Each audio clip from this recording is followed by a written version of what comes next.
మదనపల్లె చిన్నారి హత్య కేసు నిందితుడు కులవర్ధన్ మృతి చెందాడు. కనసానివారిపల్లె చెరువులో కులవర్ధన్ మృతదేహం లభ్యమైంది. దీనికి సంబంధించి మరింత సమాచారం మా ప్రతినిధి నారాయణప్ప తెలుసుకుందాం. నారాయణప్ప, చెప్పండి, కులవర్ధన్ మృతికి సంబంధించిన వివరాలేంటి? రాష్ట్ర వ్యాప్తంగా సంచలనం రేపిన మదనపల్లిలో చిన్నారి అత్యాచారం హత్య కేసులో నిందితుడు కులవర్ధన్ ఇవాళ ఉదయం కురబల్కోట మండలం కలసానిపల్లి చెరువులో మృతదేహమై కనిపించారు.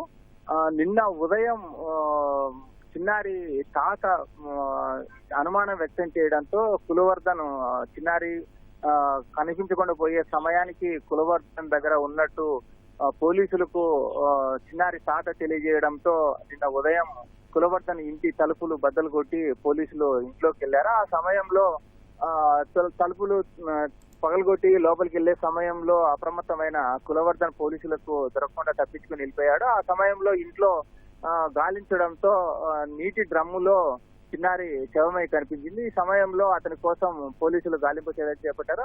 అంతలోపే ఈ చిన్నారి మృతి చెందిన అంశము, అదేవిధంగా అత్యాచారం చేసి హత్య చేసినట్టు స్థానికులకు తెలియడంతో పెద్ద ఎత్తున ప్రజలందరూ సంఘటనా స్థలానికి చేరుకొని ఆందోళన చేపట్టారు. దీంతో నిన్న సాయంత్రం వరకు తీవ్ర కలకలం రేగింది. నిందితుడు పరారీలో ఉండడం, చిన్నారిని అత్యాచారం చేసి హత్య చేయడం, పోలీసులు తగిన రీతిలో చర్యలు తీసుకోకపోవడంతో ఈ పరిస్థితి ఉత్పన్నమైందని చెప్పి తీవ్ర ఆగ్రహావేశాలు వ్యక్తమయ్యాయి. ఈ నేపథ్యంలోనే పోలీసులు ప్రత్యేక బృందాలు ఏర్పాటు చేసి కులవర్ధన్ కోసం నిన్నటి నుంచి గాలింపు చర్యలు చేపట్టారు. నిన్న మదనపల్లి జిల్లాకు సంబంధించిన అభివృద్ధి సమీక్ష సమావేశం ముఖ్యమంత్రి ఆధ్వర్యంలో విజయవాడ జరుగుతున్న నేపథ్యంలో మదనపల్లి కలెక్టరు నిశాంత్ కుమార్, అదేవిధంగా ఎస్పీ కూడా విజయవాడకు వెళ్లారు. ఈ సమయంలో స్థానిక ఉన్నతాధికారులు లేకపోవడంతో కింది స్థాయి అధికారులు స్థానికులకు నచ్చజెప్పేందుకు ప్రయత్నించారు.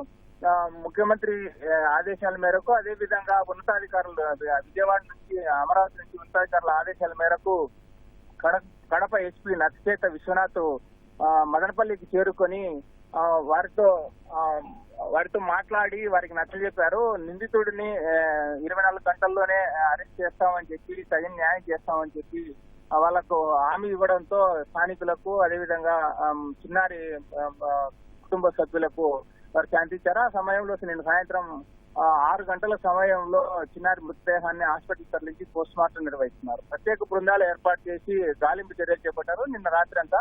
కానీ ఇవాళ ఉదయం కురబల్కోట మండలం కలసానిపల్లి చెరువులో మృతదేహం లభ్యమైంది. స్థానికులు ఒక మృతదేహం ఉన్నట్టు దానికి సంబంధించిన ఆనవాళ్లు పోలీసులకు తెలియజేశారు. పోలీసులు సంఘటనా స్థలానికి చేరుకొని చెరువులో మృతదేహాన్ని వెలికి తీసి పరిశీలించడంతో మదనపల్లిలో చిన్నారిపై అత్యాచారం చేసి హత్య చేసిన కులవర్ధన్గా గుర్తించి ఆ మృతదేహాన్ని మదనపల్లి ప్రభుత్వ ఆసుపత్రికి తరలించారు. మదనపల్లి ప్రభుత్వ ఆసుపత్రిలో శవ పరీక్షలు నిర్వహిస్తున్నారు. శవ పరీక్ష సమయంలో అతను ఏ సమయంలో ఆ చెరువులో పడ్డాడు, ఎలా ప్రమాదశాత్తు జరిగినాయి, ఏంటి అన్న అంశంపై పూర్తి స్థాయిలో వివరాలు వచ్చేందుకు అవకాశం ఉంది.